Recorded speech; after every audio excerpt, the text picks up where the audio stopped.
Shemai Siddachi Croesoi Chris Dewey. What is cracking, ladies, gents, boys, girls, and lit and Gardner, obviously. Well, today we are talking about Call of the Cradle. Call of the Cradle and the Silver Spoon, Little Boy Blue and the Man in the Moon. It's an interesting book. It's an interesting ride, but let's just talk about it, should we? Let's go. Where's the best place to start other than on the back of the book? So what does it say, ladies and gents? It says, a single mother and her son are stalked by a ghostly menace in Chicago. A monster, responsible for unspeakable acts, not limited to this world. Set in the aftermath of September the 11th, the city of Chicago feels a sense of impending danger, fearing a similar tragedy could occur. A fast-paced horror odyssey, which all begins on Halloween. So that about summarizes the story, I suppose. Does it do it well? No, it doesn't. It doesn't do it very well at all. So this is really where I'm going to go into the too long, didn't read. So if you're sat there on your recliner, maybe you've got a nice gaming chair, and you're wondering, well, should I buy this book? Let me give you a quick rundown, as the Bogdanov twins would enjoy.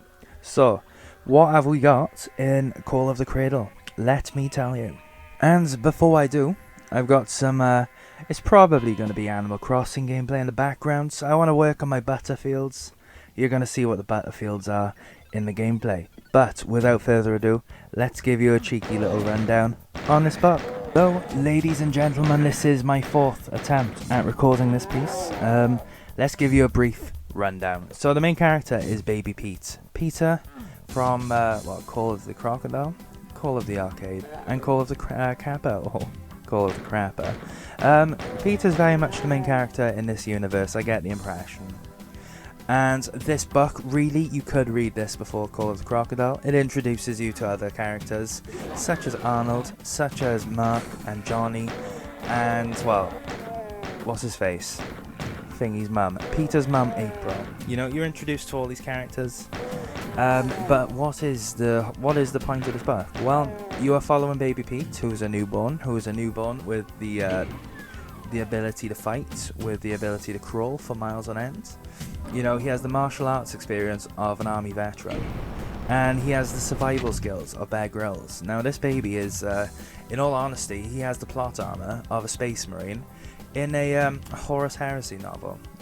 This guy, he's not going to get shot, If, say for instance, a nuke landed on Chicago in this book, Baby Pete would be the only survivor, and he would survive purely by drinking cockroach milk. Do they produce milk? No, but they do for Peter. Well, I don't know, I don't really care about cockroaches. But what's the point of this book? So the first half of this book, dare I say, has the Torture following Baby Pete. Now, the Torture, he's a little red leprechaun with a blowtorch who just seems to assault homeless people. And it's not meant to be funny, but the way it's written is really, really funny. So it's how do I say? It just guts the characters. The character's not very scary anyway. The character's pretty weak, but that's the first half of the book, and then the second half of the book just sort of goes on like a tangent. It's sort of like it brings in all these different elements that there aren't really room. There's no room for them, but they're brought in at the cost of the story. And then the ending's pretty weak anyway. I zoned out for the last 20 pages because it was really this. Well, I'm not going to spoil it for you. But that's what it is. The first half is Pete versus the Torture. The second half is Pete versus Tim. And the ending is, well, it's not very good, to be honest with you. I gave this book a solid 3 stars in Goodreads. Should you buy this book? If you're coming along with me for the memes, then yeah, go on. But I don't... Call of the Kappa was one of the few books that I could just recommend to a general audience. Call of the Cradle isn't. It's probably the weaker one in the series. But it does come before Call of the Crocodile, if you're going to read them in order. So, I suppose that's it, Well, 3 out of 5 stars. But, so, we're sort of flopping around. I'm sort of annoying lit right there. Should we talk about this book in a bit more depth? And now, if you're sat in your gaming chair reclining backwards with your shaker full of G Fuel, and you're saying, yeah, You're in luck, because that's exactly what I'm going to do. So, Call of the Cradle really feels like an origin story in the sense that this is Peter. Peter is the main character of the universe, I suppose, and it starts with Peter being like a baby. Well, it ends with Peter being a baby. He's always a baby in this book. It's called the Cradle because Cradle is where Peter presumably lives. So, at the start of the book, it's really just Peter and his mum. His mum, April, is she's an alright character. She, how I'd imagine her, unironically, is an anime character living in real life. She is written a fair bit like an anime character. I don't watch anime, but, you know, I watched Pokemon when I was younger, and I can imagine April looking like Miss Joy, or Nurse Joy, because, well, I got that wrong, didn't I? But, without further ado, what is the story? Well, baby Pete is sat there watching TV, you know, as babies do, because he's a newborn, he's a potato, he can't keep his eyes open, but he's watching TV, and it's something like Barney, you know, Barney the dinosaur, the purple boy, you know, and, just this gravity voice comes through, it's the torture, and I think he just sort of burns a homeless person to death. Now, it's meant to be scary, you're meant to feel a sense of dread, but in all honesty, if that came up on TV, I'd probably watch, just out of curiosity as to, well, what is happening here? Barney the dinosaur burns a homeless man to death. What a twist. Right, so we got the torture, and I'm not even sure if the guy's described as being a little red leprechaun with a blowtorch, or if that's just how I envisioned the guy. Either way, that's what he looks like. It's canon now. So yeah, that happens, and April, Peter's mum, comes over and sort of saves the day. Takes him into a park. Takes him down into a park. It's I'm under the impression it's a real park, but they come across a hot dog vendor, a man selling hot dogs, and there's a man with a Hawaiian t-shirt arguing with him, or what's the word? An Hawaiian shirt. They're arguing because this hot dog man won't put tomato sauce or ketchup on the guy's hot dog, and then there's this weird sort of like thing where they discuss how anyone from Chicago would kick your head in for trying to put tomato sauce or ketchup or I suppose any condiment on a hot dog. Now, if you're from Chicago, if you are from Chicago, can you tell me if this is a thing? Can you tell me if this is a thing if people from Chicago actually care what you put on your hot dogs? Because to me, it's like, I could not care less, boys. Put whatever on your hot dog. You can put toenails in your hot dog. I don't care. I won't talk to you. I'd treat you like a wrong'un. You know, I'd assume you're on the register, but, you know, it's your hot dog at the end of the day. But this is what happens. The boy, well, Sam is the guy in the Hawaiian t-shirt, or shirt, whatever. Sam is the guy. He goes off in a huff, and then April purchases 2 hot dogs, one for herself and one for baby Pete. Now you're sat there wondering, how is this newborn going to eat a hot dog, which is going to be the size of his torso? Well, April pulls out a pocket blender, and she blends a hot dog for Pete to drink. So Pete, being a baby, drinks a hot dog, which is what it is, and then, well, this comes down to the next part. So this is really where the torture comes in. Now, they're sort of going along, and Pete sees a homeless man, which seemingly has, like, the insides of a pumpkin smeared over his face, which I don't get that. That makes no sense. I don't think that's what a burn victim looks like either. But this is what happens, and the torture comes along. He just one-shots April. April goes up in a beam of a pillar of fire, hellfire, you know, because Dante's Inferno, of course. And this happens. So April gets one-shotted. She is one-shot, and then she gets sent to the gulag, sent to the lobby, whatever battle royale you like. And Peter is on a mission to survive against the torture. Now, Peter, being a newborn, would probably just be laying there, being like, "Boys, what do I do? I'm a newborn. I can't move." But no, because Peter is Bear Grylls, he starts crawling. Now, this guy, this baby, this newborn, crawls for miles upon miles upon miles. He, you know, he could probably crawl across the Mojave. You know, if this was Fallout New Vegas, baby Pete would probably be crawling that distance whilst repeatedly saying, "Man, this weather makes you wish for a nuclear winter." So, baby Pete eventually finds himself in this warehouse, being followed by the torture. And in all honesty, this is sort of where I zoned out, because it's just so silly. It's so silly. What happens is, either Pete finds Goliath pills and just batters the torture, which in itself is stupid, or he is rescued and sent into like an alternate universe. I think this is actually what happens. He finds the pills, beats up the torture, gets sucked into like this alternate universe where there's like an elf thing, and they're watching a bunch of imps, sort of like little fat things, jump off this tower, committing ritualistic and heroing essentially, and it's just all pretty bad. The guy's like, oh yeah, the torture's pretty bad, bro. These guys are doing this because they want to be brought into your world to cause all sorts of problems. Now, if you are from Lit, undoubtedly you've read a lot of young adult stuff, because let's face it, nobody's reading the classics.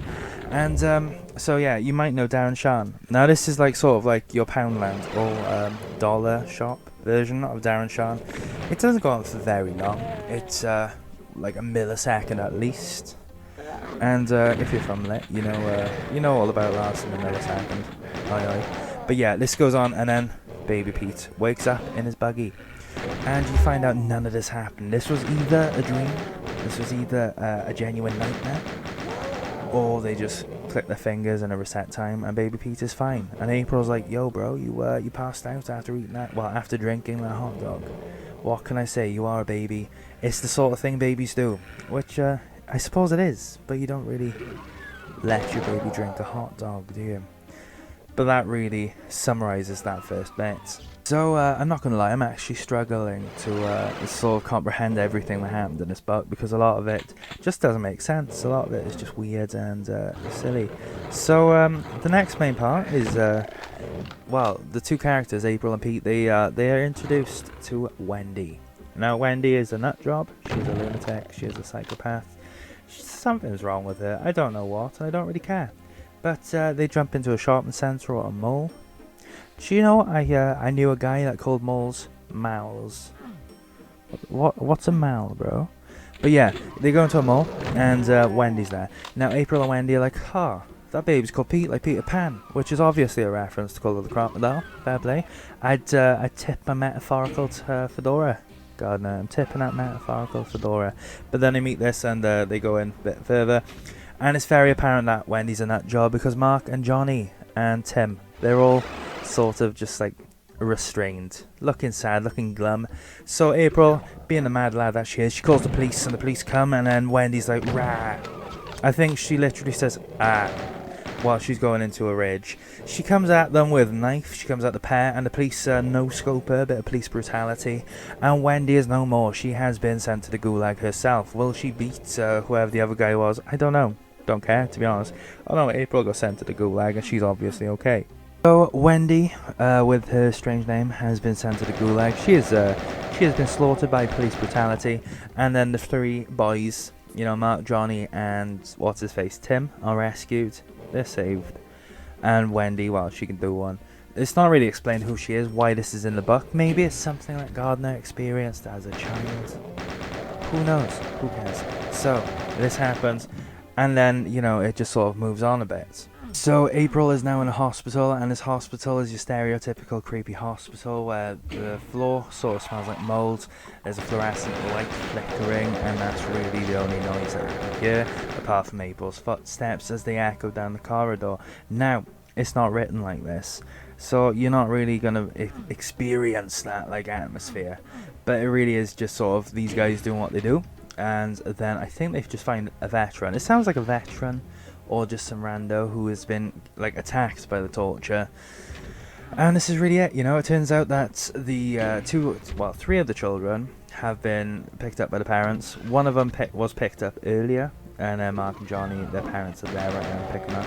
And this is really it. And then the story's like, that's about it for you guys. Let's move on. And then the next chapter is Luck of the Irish, where it's St. Patrick's Day, and the whole theme is that. How would I describe it? I would describe it as somebody saying, I'm not Irish, but I'm going to pretend to be. So they make this massive Irish feast, and April gives what's-his-face Pete like a little leprechaun toy, or like a little ring, something like that. To be honest, the writing's quite messy.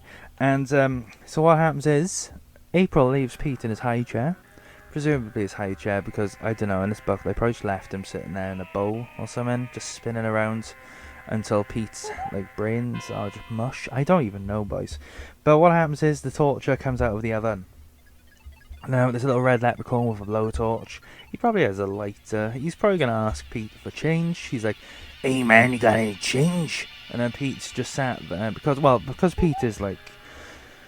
Pete is just something else. So he's probably got a perfect grasp of English by now. And he's like, "No, my good man, I do not have any change for you. You're going to spend it on drugs." And then obviously the torture gets really, really annoyed. But what happens is, and this is really weird, what happens is the little statue of a leprechaun batters the torture.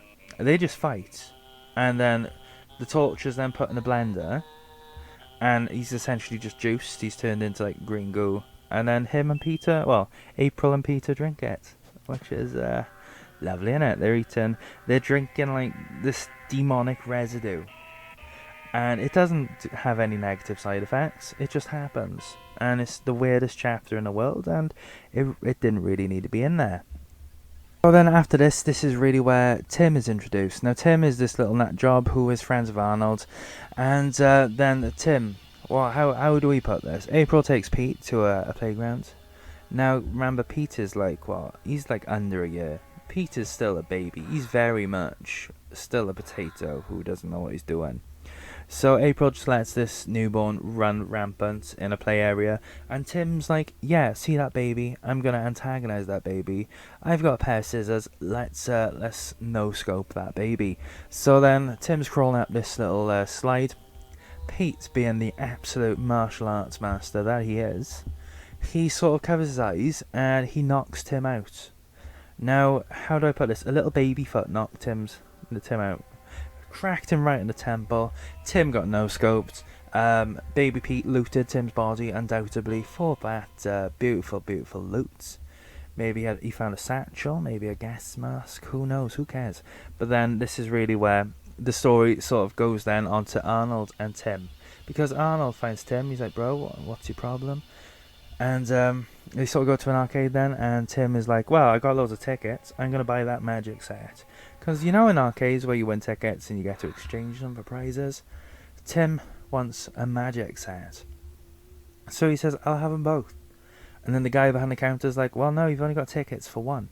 And then Tim says, "If you don't give me both of these magic sets, I'm going to tell everyone you made a pass at me, and they're going to think you're a nonce." And then, I don't know, does this actually work? Who cares? Like, bro, just ban him.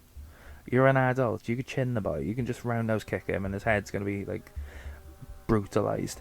But yeah, this happens, and then Tim just walks away with both his magic sets.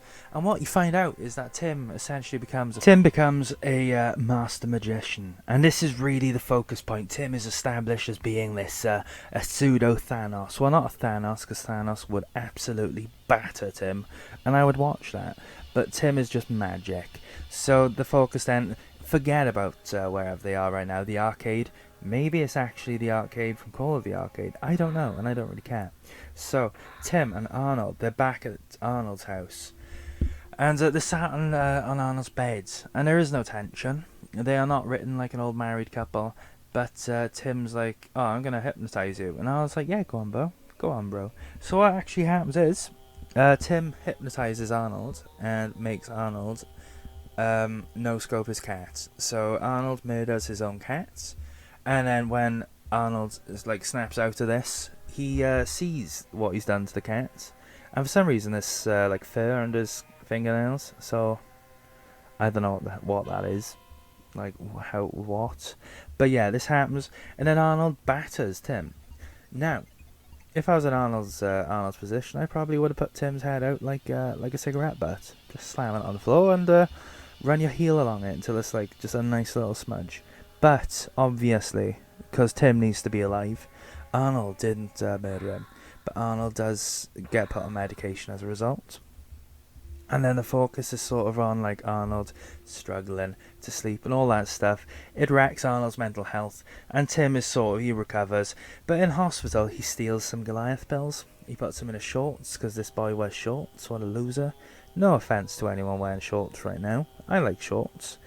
but because Tim's wearing them, it makes him a loser. So Tim steals these pills, and now his main focus is on getting back to just beating or slaying baby Peter. So he comes to the house, he comes to the door, and he's like, "Yo, let me in." No, he's just chatting crap. What he does is he puts his hand over his mouth like a massive anime weeb, and he throws his voice into the house. So there's a roar. April runs in, and this is where Tim sneaks into the house, and when April comes back to the door, Tim's nowhere to be seen, and there's this weird segment where it's like, it says, oh, April looks at the settee, or the couch, and she thinks to herself, that's somewhere where somebody could hide, but that would be awfully cliche, so I'm not going to check. What? Why not check? Is your baby at risk? You absolute smooth brain. So, yeah, she doesn't check. Presumably Tim was actually behind the couch, but what happens is Tim locks himself in the room with Pete, and well, yeah, so, are you ready? You excited for this bit? What actually happens is, and it's not a very good book, so, what actually happens is baby Pete eats a Goliath pill. Now, if you remember for Call of the Arcade, the Goliath pills, they turn you into like a Hulk. So you got a newborn who's swole, he would put Ziz to shame from Fitz. You know, this boy is so swole, and he's got the mind of, like, what, a 1-year-old? So then, obviously, because he's a massive baby, he just batters Tim. And it's just weird, like, what? But yeah, that happens. And that's really how Tim loses this fight with baby Peter. So then after this, the main event then is Sam and Tim meet up. Now, they're in a park sort of thing, and Tim's like, yo, bro. And then you got Sam, who's probably like, yo, bro, I'm not on the register. Because he's obviously twirling his pedo mustache at this point, because Sam is the biggest nonce in this story. I don't like Sam. And this is the thing, a lot of the bad guys are just sort of just badly written, and they're sort of written out to be massive nonces. So what we have now is Tim and Sam sort of join forces, and for some reason they're in like this facility, and Sam watches Tim hypnotize a soldier, and then that soldier executes the other one, and it's all really silly. And at this point now, the static is starting to play in my mind. I'm starting to phase out, I'm starting to tune out, you know, the white noise is playing, and I'm like, boys, I need to get like some decent literature in me to continue, but unfortunately I didn't. And so the next bit is really just a blur, like a brown blur, because it's just not very good. It's crap. But yeah, to summarise, they sort of summon back the Torture. Now the Torture, then he's like, oh well, I'm a gimp now, so let me just take over a body. So what he does, he takes over a tramp's body, a homeless man's body, and this homeless man is blind. So, very similar to Darren Shan, who I absolutely love. If you want to argue about Darren Shan lit, I will fight each and every one of you. I loved his books. They're so good, like honestly, man, they're so much better than this. But, so what was I on about? Yeah, the homeless man, because the Torture is like a demon, he can see anyway without, this guy hasn't got eyes, but it doesn't matter. So he tears off the blindfold. The homeless man's eyeballs drop out and turn into maggots, and the homeless man summons 2 massive flies. And now these flies are like the size of, like, what? I want to say like a fat Labrador. And then they sort of flying around causing havoc, and this is the Great Chicago Fire too. And then it's around about this point where Gardner makes a cameo in his own book, and I found this really funny. This was actually it was a redeeming factor before. This is really, you know when you're blackout drunk and you remember up until a point, and then you just can't remember. So you might remember, I don't know, doing something you shouldn't be doing, and then you black out. This is really it with the book. I remember up to Gardner, he's writing Call of the Crocodile in his book, and he says some weird stuff about, I hope they understand the intricacies of my book, or something dumb.